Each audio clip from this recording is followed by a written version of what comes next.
ईश्वर को पाने का तो एक ही मार्ग है, ब्रह्म ज्ञान, जो बिल्कुल सुलझा और सहज है।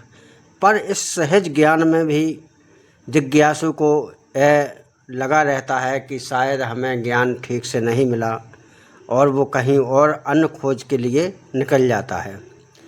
परंतु सबसे बड़ी विडंबना यह है कि हमें सुलझा और सरल व सहज मार्ग रुचिकर नहीं लगता, इसलिए हम इसे छोड़कर हठ योग और जैसे क्रियाओं के पीछे दौड़ते हैं। ऐसे ही एक वृत्तांत है पद्मनाभ की भांति। पद्मनाभ ईश्वर की खोज करने निकला था। जब किसी से यह सुना कि संत कबीर सच्चा ज्ञान देते हैं तो वह उनके दर पर पहुंच गया।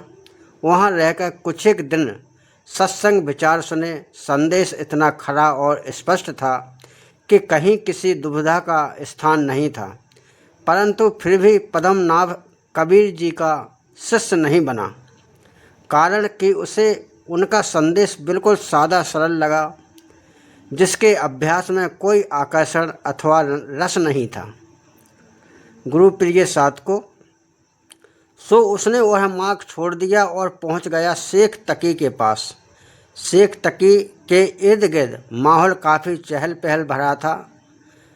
बहुत से धनवान लोगों का वहां आना जाना लगा रहता था। इन सब से पद्मनाभ बहुत प्रभावित हुआ। उसने शेख तकी के आगे गुहार की कि वह उसे अपना शिष्य स्वीकार करें, उसे ज्ञान दीक्षा प्रदान करें। तब शेख तकी ने पद्मनाभ को हठयोग के विषय में जानकारी दी। फिर एक मोटी सी पुस्तक थमाकर उसमें लिखी क्रियाओं का अभ्यास करने को कहा। पद्मनाभ को भी उन क्रियाओं को करने में बहुत आनंद आने लगा। गुरु प्रिय साधकों, कभी कभी साधक सोचता है कि हमें सीधा और सरल ज्ञान मिला है तो यह सच्चा ज्ञान नहीं है। वह उलझन होगा ज्ञान लेता है और उस उलझन को ही सच्चा ज्ञान मान बैठता है। पद्मनाभ वह घंटों घंटों उन्हें याद करता रहता। कई महीने तक यह सिलसिला चलता रहा। पद्मनाभ मुश्किल से मुश्किल क्रियाओं की ओर बढ़ता गया। इस प्रकार उसने हठ योग की बहुत सी क्रियाओं में प्रवीणता हासिल कर ली। उसे लगने लगा कि उसने अध्यात्म मार्ग पर बहुत बड़ी उपलब्धि प्राप्त कर ली। एक दिन पद्मनाभ हठ योग की क्रियाओं में संलग्न था। उसी दौरान उसने जोर जोर से गहरी और लंबी सांस भरी और अपनी प्राण वायु को ऊपर खींचा। पर यह क्या, ऊपर तो खींच लिया पर उसे नीचे नहीं ला पाया। बहुत देर तक जब शरीर में सांस नहीं आई तो सबको लगने लगा कि पद्मनाभ शायद मर गया। कुछ समय बाद शेख तकी वहां पहुंचा।